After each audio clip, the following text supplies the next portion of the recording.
Good afternoon. Thank you very much for joining today's webinar. I'm really pleased to introduce to you our panel of experts today. So we have Julie Carson from Woodland Academy Trust. Julie is the Director of Education. Julie, are you there? Good afternoon, everybody. Thank you for joining us, Julie. Barnes, are you there? Look at that. Afternoon, all. Fantastic. Thank you for joining us. And we have Matt Pullen, who's our Apple Professional Learning Specialist. Good afternoon, Matt. Afternoon. Thank you very much, guys, for joining us this afternoon. Just a couple of quick housekeeping points. On the right-hand side, you'll see that there's a chat feature. Feel free to put questions into the chat room as the webinar is going along, and the team will address any questions at the end of the webinar, but please put them in. I'll mark them as a question and then we'll pick those up at the end. And also just to let you know that we're a couple of seconds ahead of you. The reason being is that if there is any technical problems, we can generate a new room, which will move all of the presenters and also everyone in the audience over to a new room. Now, touch wood and fingers crossed, I've not had to press that panic button for a little while, so let's hope we don't have to do that. But if we do, that's what we will do. Right, I'm going to hide myself in the background and I'm going to pass over to Barnes. Thank you very much. Awesome, that's great. Thank you, Ryan, and hello, Matt and Julie. So we're obviously going to have a conversation today about the journey that the Woodland Academy Trust have been on over the last 18 to 24 months. But Julie, if you could just start off with giving us an overview of who is the Trust, what do you do, and why do you do it, would be great. Absolutely. So the Woodland Academy Trust was formed in 2011 and consists of 4 primary schools, with the 5th one currently being built.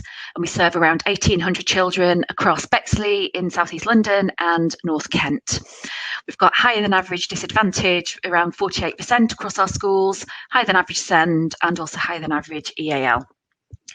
We all have the same mission, which is Ignite the Spark, Reveal the Champion, which is about finding every adult and child's hidden talents. We want all the children and staff to achieve their full potential and become leaders in their own lives and in wider society.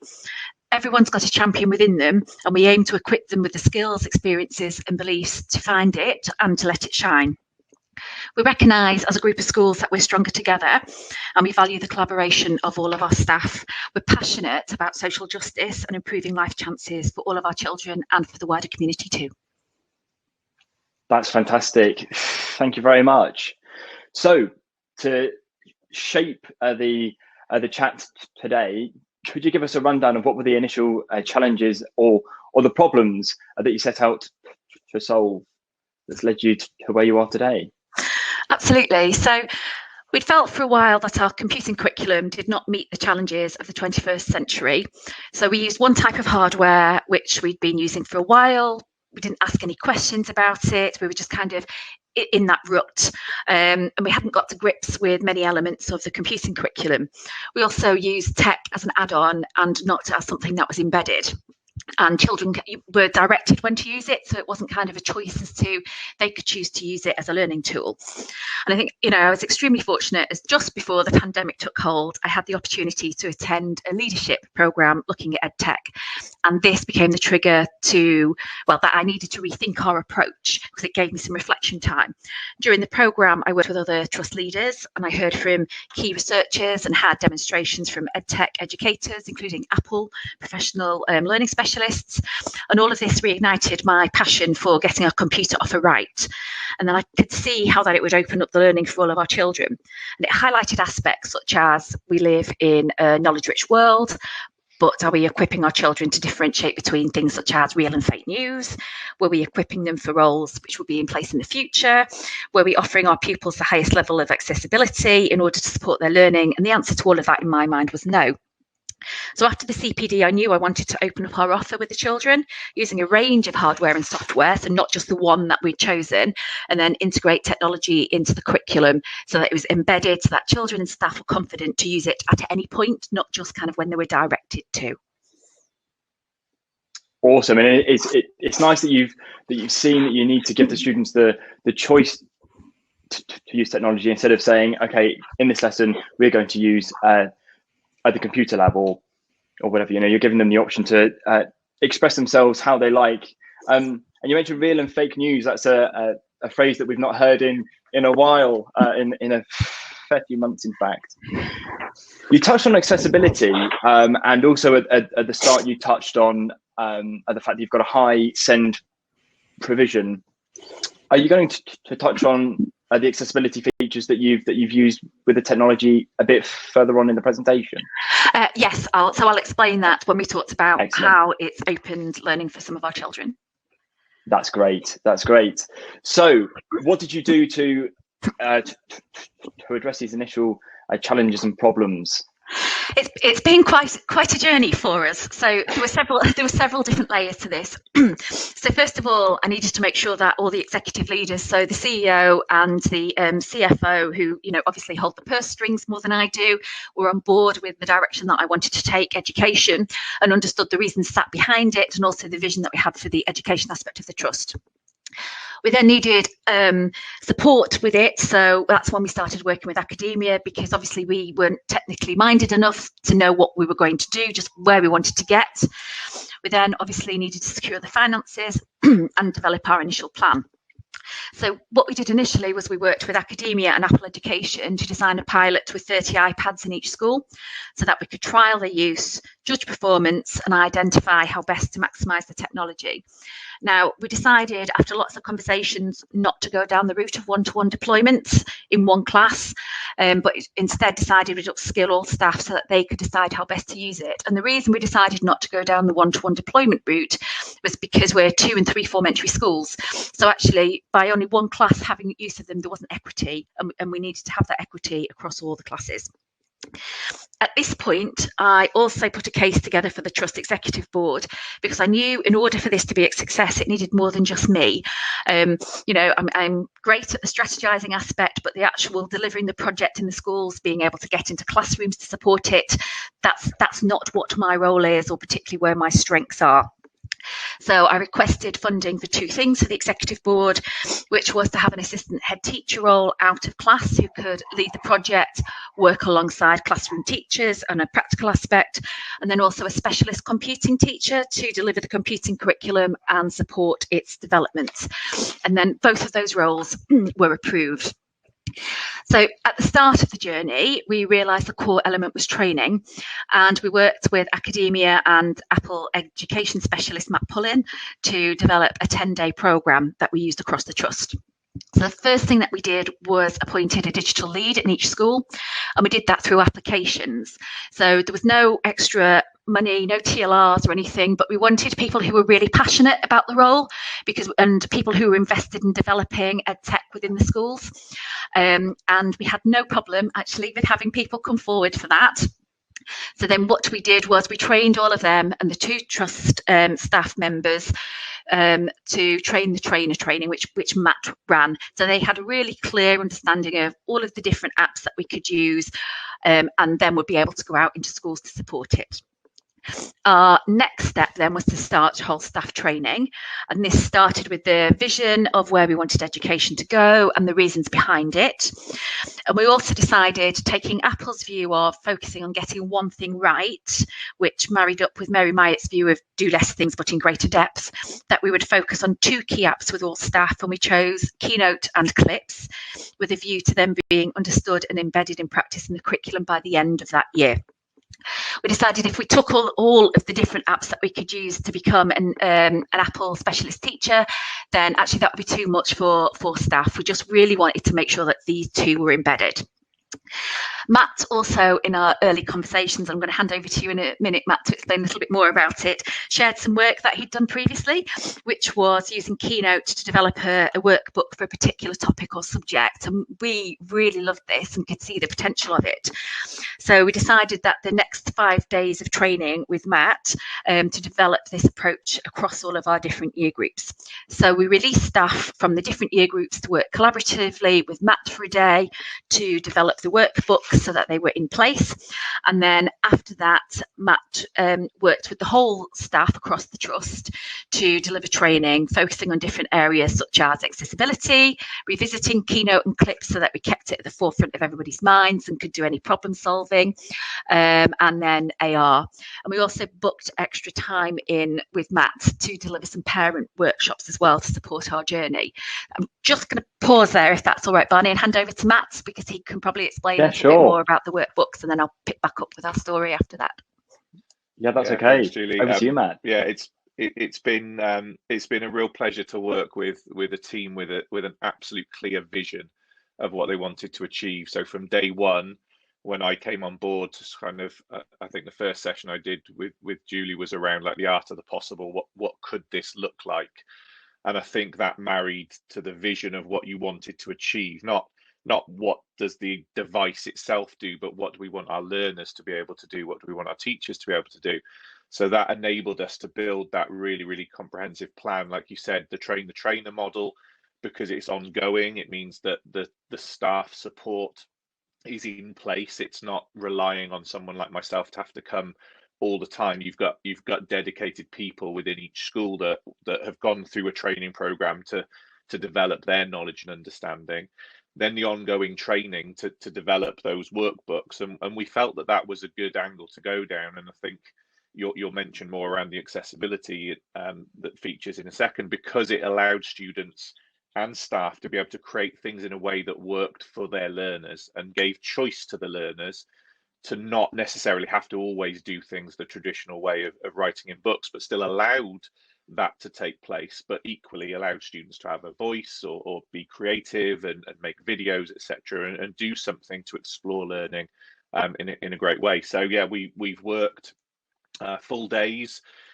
What's been lovely, I suppose, one of the benefits, of the pandemic, if we can see it as a benefit, is by having online sessions, we've been able to get all of the staff across the 4 schools together in the same place, which actually physically isn't always that possible to do, but because we kind of became accustomed to working on calls like this, people were very used to doing it, and that enabled that cross-trust sharing of ideas, which was fantastic from my point of view. I managed to meet all of the staff, and by the end of every day, we'd end up with this great new resource that could then be adapted for each individual school to really impact on topics such as space. We looked at Greek gods, etc.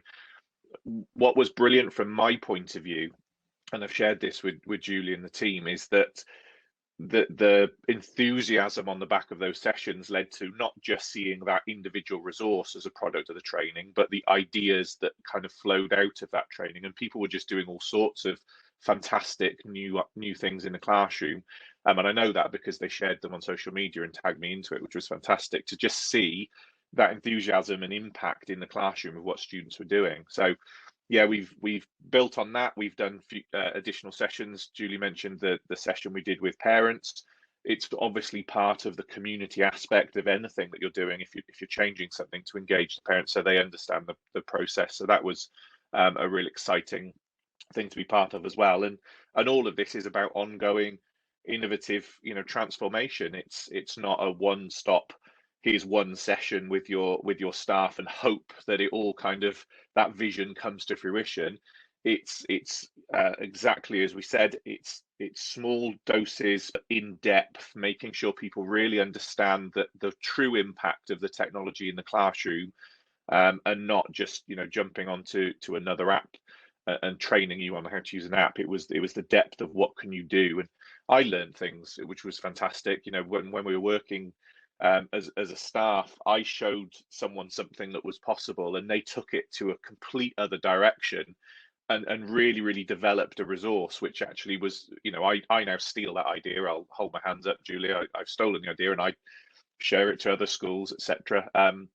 But that was the great thing. It was a team approach. It wasn't, me standing or sitting on the other end of a call and saying, this is how you should do things. The school knew their vision.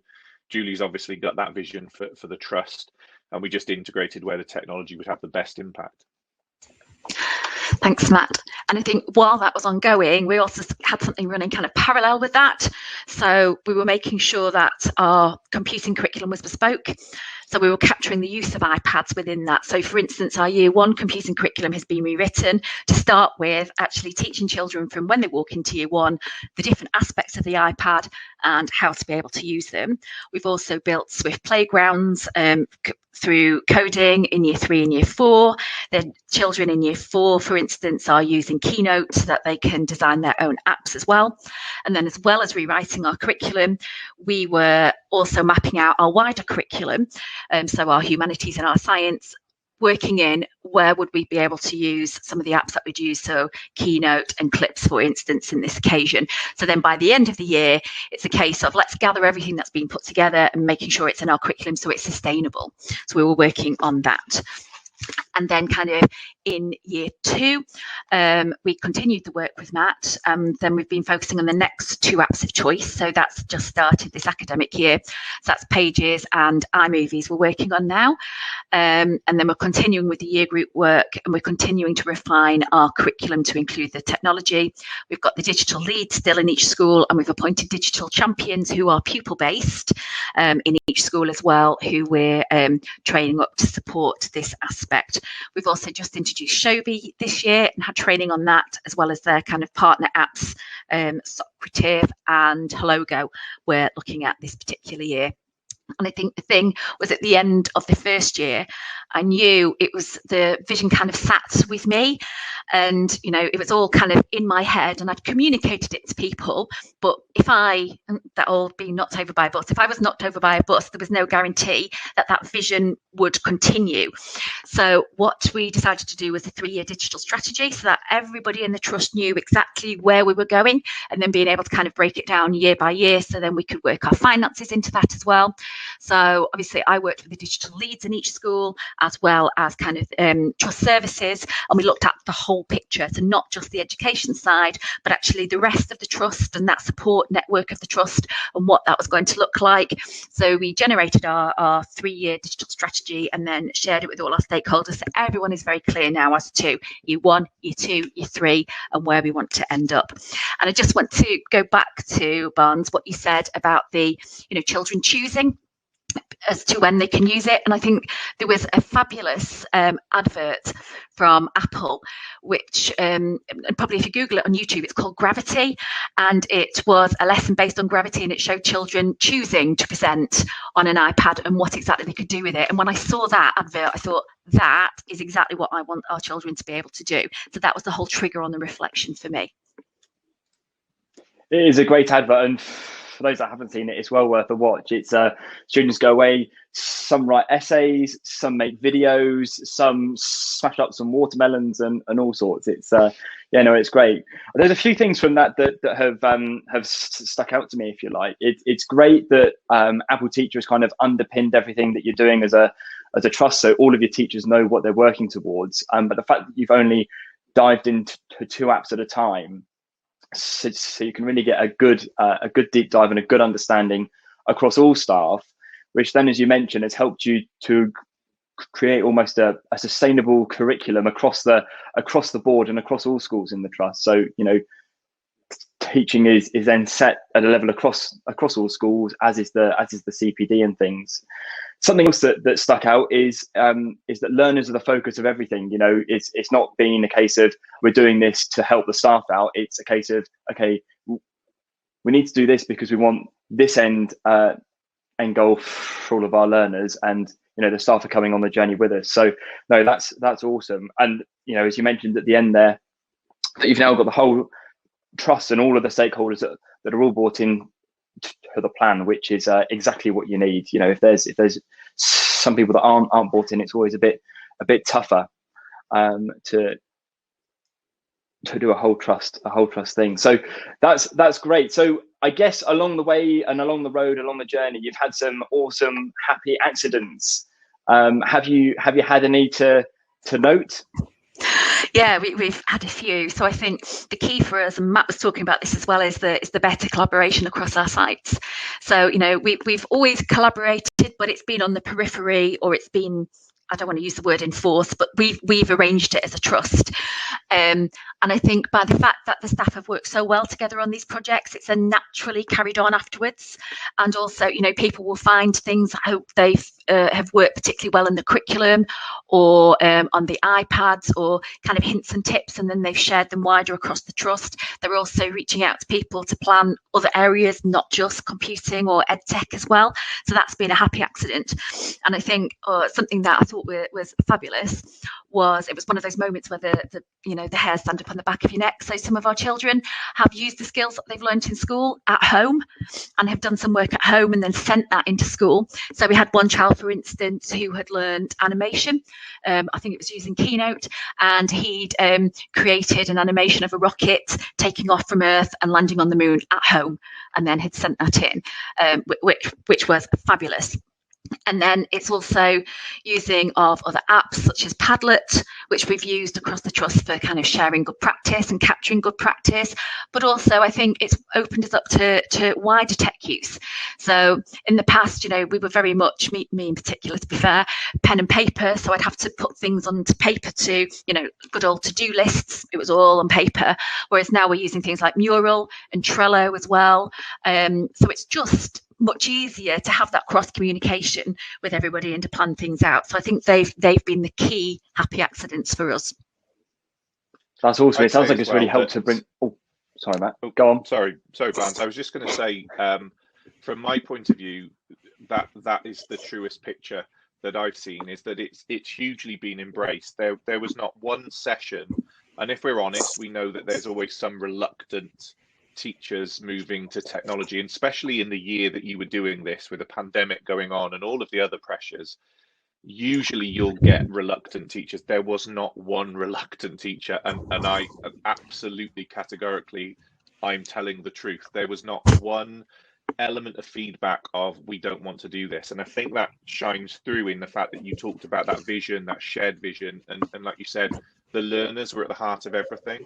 So nothing came back from any member of staff to say, I don't want to do this or this won't work, because everything was about the learners. And because we were looking at that through those elements of choice, we wanted students to have choice. We wanted the students to be able to do their best and show exactly what they needed to. Everything we did in the sessions was about, well, this is going to allow students to show their best. So that was great. And yeah, how people embraced to not only the training we did, but how we did the training. And we used Padlet quite a lot in order to make sure that we could all collaborate across however many sites we were across. I'm in South Wales, you guys were in Southeast London, and everybody was at home for lots of those sessions because we did it throughout the whole pandemic.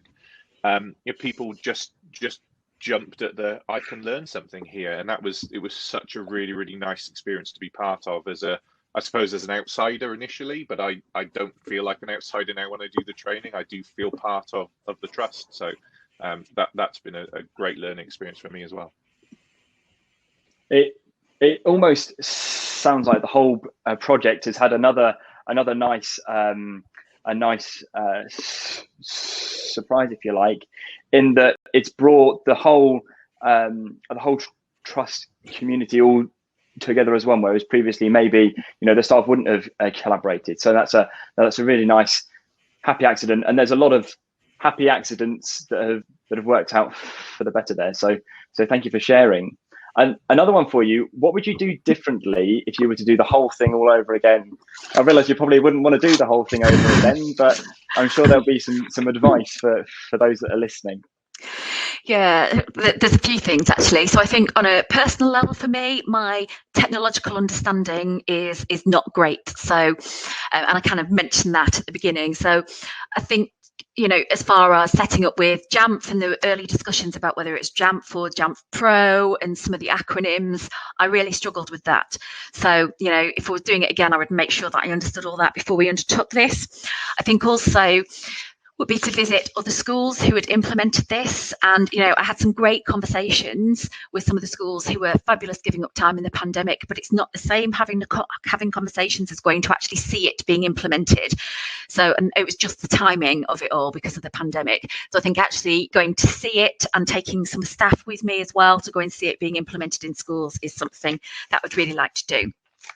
I think as well, we focused on the children, and we got devices for the children first of all, and I didn't think particularly about staff needing devices in order to do it.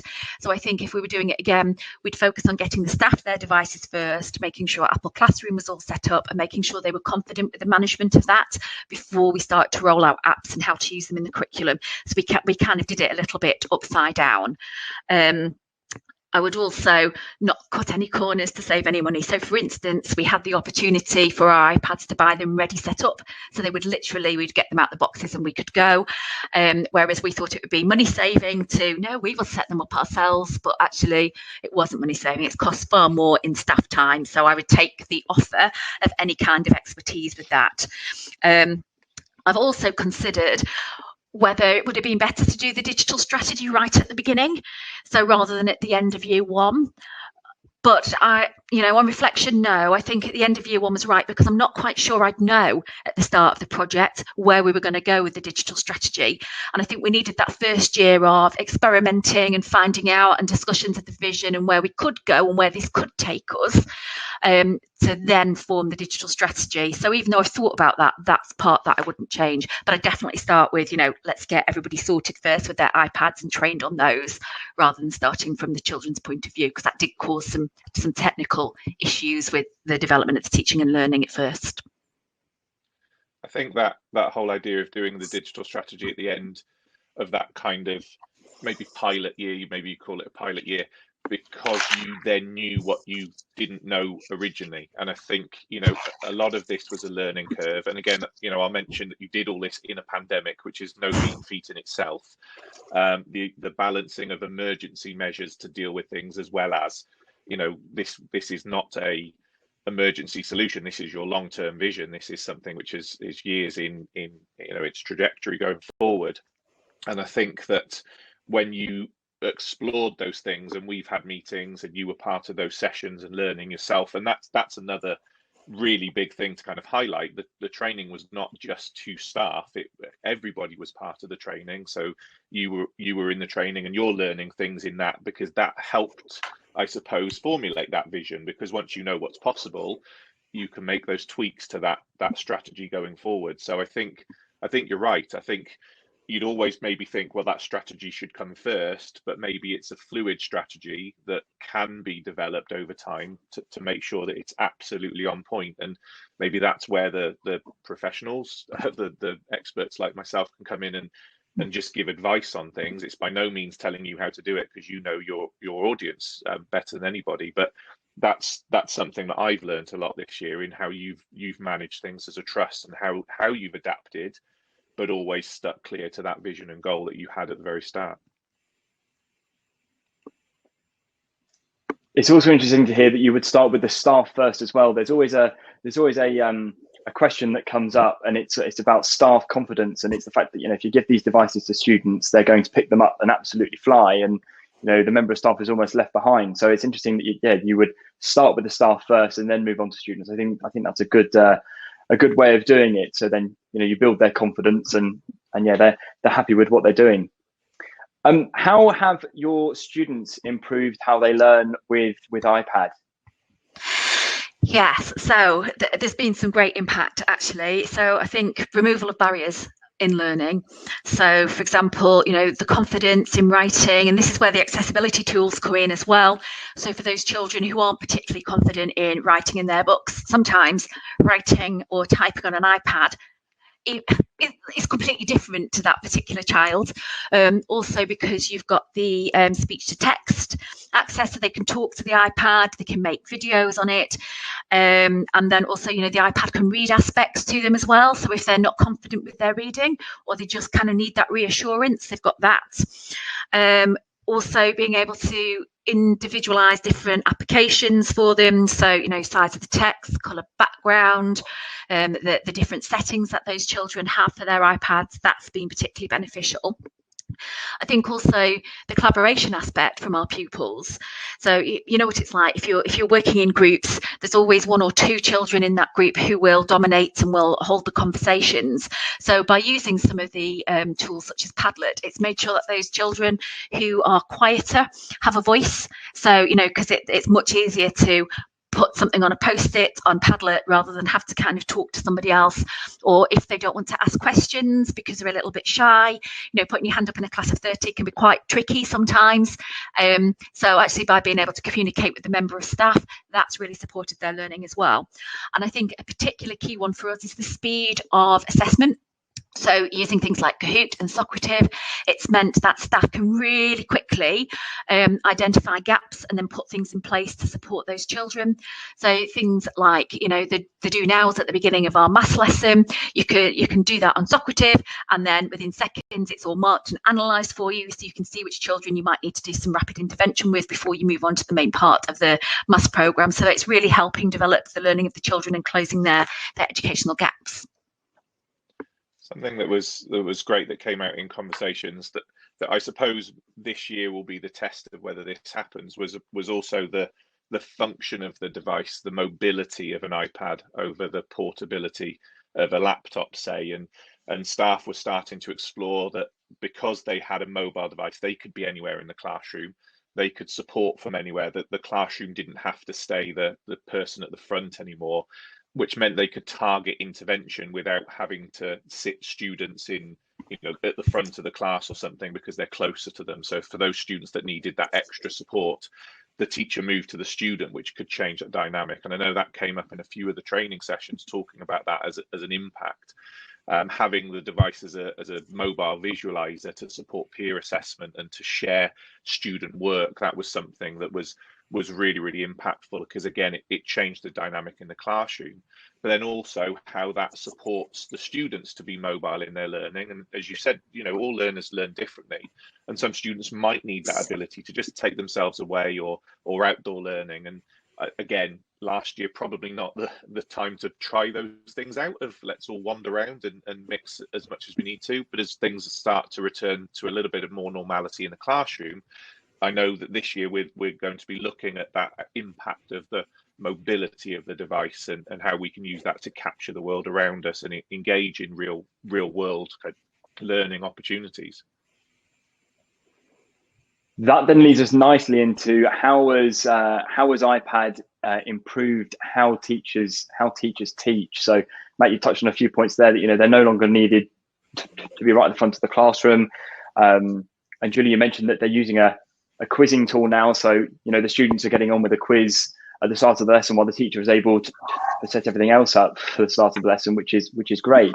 Is there anything else that iPad has helped improve how teachers teach as well?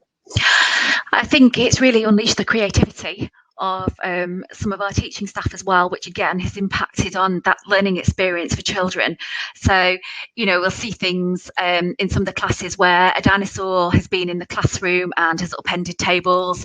It puts them in I'm saying real life experiences are not actually going to be with a dinosaur, but it puts them in real life experiences, so that the children can kind of feel that and understand that a little bit more, which is then impacting on their writing ability. So they've got better descriptions, for instance.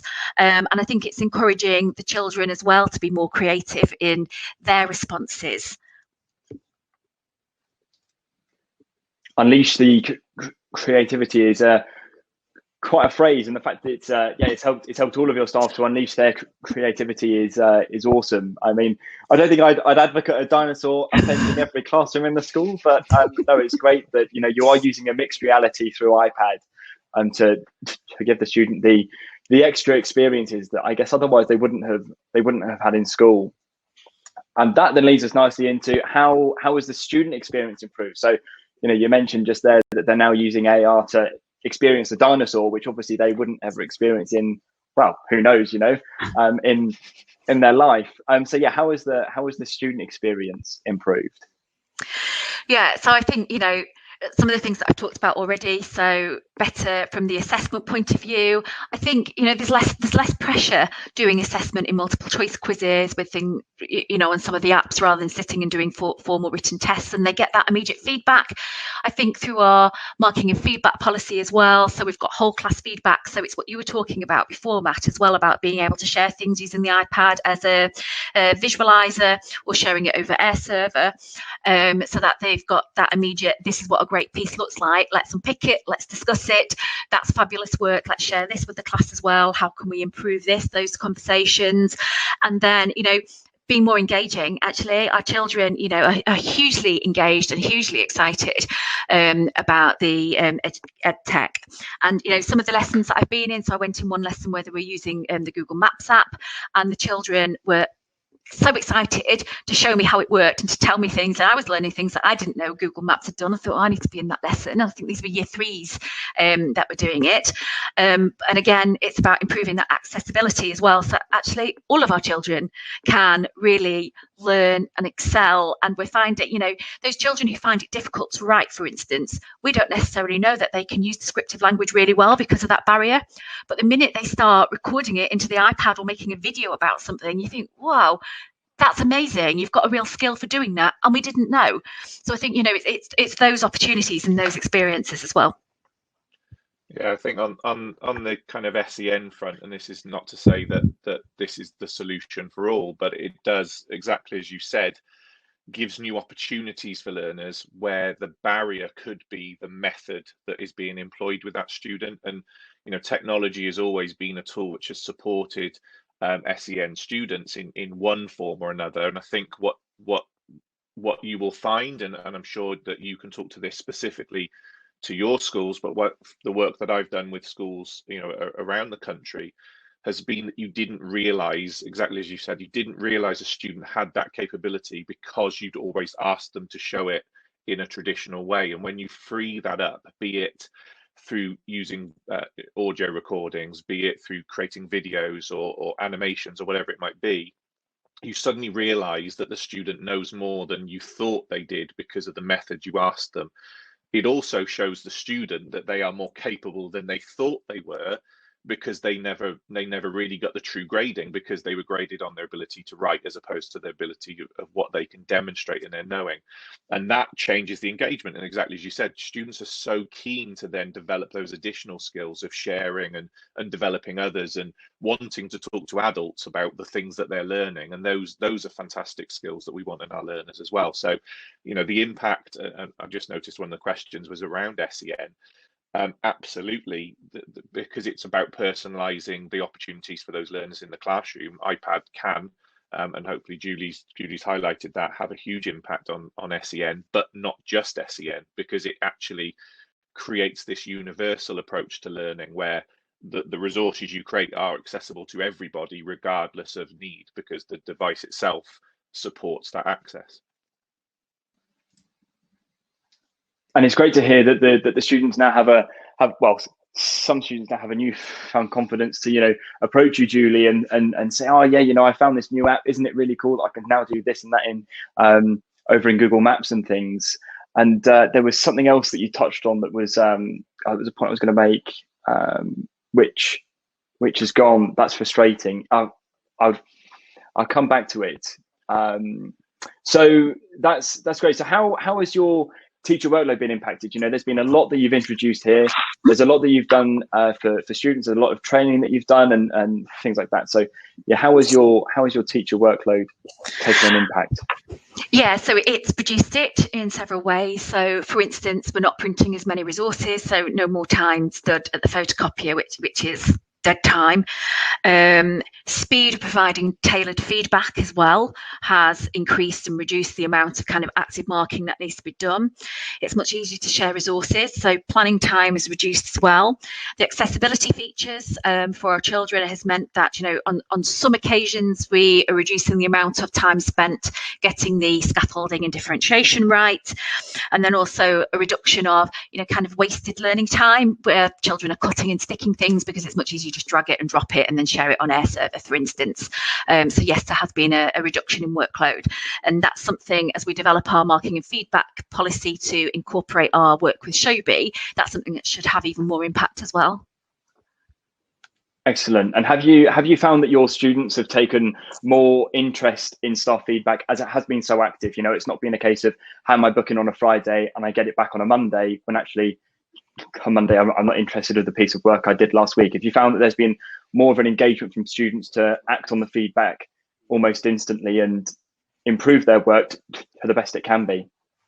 Yeah, I think so. It's because of that immediate feedback, and best will in the world, no matter how much you try and do live feedback in a lesson when you're kind of walking around the class and marking, it's not as sustainable as doing it through the multiple choice questionnaires or the rapid assessments. So the children like to see what their outcomes are and then like to see how to improve, and then we'll work on that much quicker. Awesome. What would you love to share with the rest of the education community? There's a number of people on this call today, and I'm sure a number that will be listening afterwards. So what would you like to share with them that you've not done already? I think the key really is about making sure you know what training is needed, making sure you know where the vision is, getting buy-in, and then working with parents. I think they're the 4 key areas. And then around the training, it is just focusing on 1 or 2 things, not overloading. And that's, you know, not overloading staff, not overloading the curriculum, just taking it really, really simply. And yes, it will take you longer to get to where you want to be, but actually it will be done more thoroughly and more likely to be embedded. And what would you love to share with the rest of the Woodland Academy Trust? Oh, that they're amazing, actually. You know, so it's all very well me having this reflection and then this vision. It's them who have really run with this and enacted this. And, you know, I'm so grateful to them actually for approaching everything with such a positive attitude. At no point in the pandemic did anyone say, oh my God, what are you doing, Julie? You know, we're trying to do online teaching, we're trying to do this. Everyone was just like, this is great, we really want to run with it and have a go. And the fact that so many of the staff have had to try different things and are willing to share it and are willing to say, actually, I tried this, it didn't quite work. Has anybody got any other suggestions? So I think it's just that absolute commitment from our staff that, you know, hats off actually to everyone. And then also to, you know, the assistant head and the specialist computing teacher who've worked so hard. Having those have been an absolute delight, really, to have both of those staff supporting. Absolutely. And at the start of the presentation, you mentioned that you wanted the project to a challenge was that you wanted it to avoid creating a digital divide, and you know, you wanted it to provide equity across the trust. How have you found that the project has helped to provide equality for all students within the trust, regardless of the school that they're in? Yeah, so I think that's a difficult one actually, but I think it's to do with the number of iPads that we've got. So we've increased the number of iPads now. So many thanks to the DFE for that, to be fair. We've got 548 iPads. We've gone from 120 iPads to 548, plus the ones for our staff. So I think the fact that all of the staff have been engaged, they've mapped out how they're going to use it. We've made sure that all our children can access it as needed. And there's no, you know, difference between whether you're PPG and whether you can afford to buy an iPad and have one in school, you know, and because of the accessibility to the curriculum for our SEND children, that's really opened up our equity aspect as well. Excellent. And it's also given those students that have lacked the confidence, and you found confidence to, you know, show their working how they want to. You know, they can now go and make a video if they want to show how gravity works and smash some watermelons up, or, you know, visit an AR dinosaur, etc. What data did you collect pre and post? Well, not post project, because it's ongoing. What data did you collect pre-project that you've then been able to measure the success of the project with? Yes, so we've used an Apple Impact tool. So that's around staff attitudes towards EdTech and their understanding of EdTech. So we've collated all of that information, and then towards the end of the project, or partway through, and then at the end, we'll be revisiting that. We've also collected data as to, how many members of staff are trained or on their way to becoming Apple teachers. And then we've also collated pupil voice. So at the beginning of the project, kind of what their views were on iPads and educational technology. And then we're kind of collating that as we go as well, getting pupil feedback. We haven't got any sets of results yet, but that's something that we want to look at with particular year groups as to actually what are our outcomes and how has the use of the iPads impacted on our outcomes. I'm sure if you speak to any student in the trust, they'd say it's been absolutely amazing and don't take them away from us, I think is the response you'd get. I think staff would be a bit more realistic, but yeah, no, that's great. Just before we head into all of the questions that have been asked here in the chat, just one more for you, Julie, from me, which is what's next? What does the next 6, 12, 18, 24 months look like? Okay, yes. So we really want to have a look at moving by the end of year 3 one-to-one devices. So we're exploring different opportunities for that at the moment as to whether we lease them as a trust or whether we look at some kind of parental contribution scheme and how that would work, especially bearing in mind, some of our PPG families. Also developing our computing clubs. So we currently run Everyone Can Create. We've just purchased it's just one drone, but the idea of that is to just give that a trial around coding using a drone, and if that works well, then we're going to get a set of drones and then develop their use across the trust as well. We also want to develop our own version of Apple badges, so part one for the children. So actually, if the children are really great at using particular apps, we want to be able to award them Apple badges, but then also kind of the next step with staff. So that's about the embedded use. So, you can go onto the Apple website, you can do all the work that's needed for the Apple badges, but that doesn't show that it's embedded in your practice. So we kind of want to develop something ourselves which shows which members of staff have got it embedded, so then they can kind of go into our directory of expertise and then demonstrate lessons. And then the other aspect for us is about developing our marking and feedback policy linked to the use of Shobi, as well as to what that's going to look like in the next 12 months. Also, it sounds like you want to create almost a level of teachers that are almost excellence that you can then share across the rest of the trust. To just going back to the trainer model, is they'll then go around the rest of the trust. That is fantastic. We were heading to the questions that we've got in the chat. I can see that there's 6 or so in here at the moment. So the first one is, do you find iPads are helpful when teaching SEND children? I think yes. Yeah, absolutely. So for the reasons I've explained, but also, they're really easy to use for interventions, and there's some great programs out there as well. And it's much easier to just kind of pick up your iPad with the planning on it and to be able to see what the children are doing, and then again do that live feedback. So yes, they've worked really well for that. Excellent. There's another one here that asks, how does this impact on teachers' planning? Does it save them time with regard to planning and marking? I think this comes back to maybe the collaborative area that we were looking at earlier, where teachers are planning in groups, maybe. Yeah, so there's 2 aspects. So yes, there's the planning with groups, so not just within your school, but across the whole trust. So that saves time, but also it's what I was talking about with using the multiple choice quizzes and the assessment quizzes. So you're not actually marking them, you're just setting them, and then it automatically marks it for you so that you can see where the gaps are. So you're not collecting in 30 sets of books, having to mark them, or having to mark end of half termly assessments, because it's all done automatically for you. So yes, it absolutely saves time.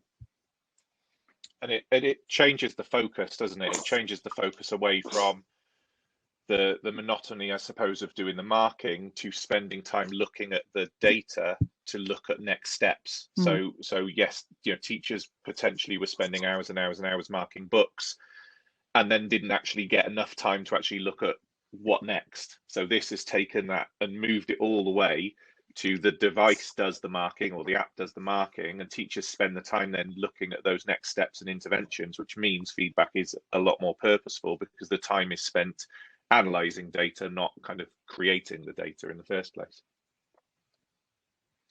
Thank you. Did you have a period where everybody wanted to use an iPad for everything, and how did you scaffold choosing the right media for each task set? Actually, no, we didn't, because we started with the humanities. We started with science, history and geography. That was kind of where our planning was.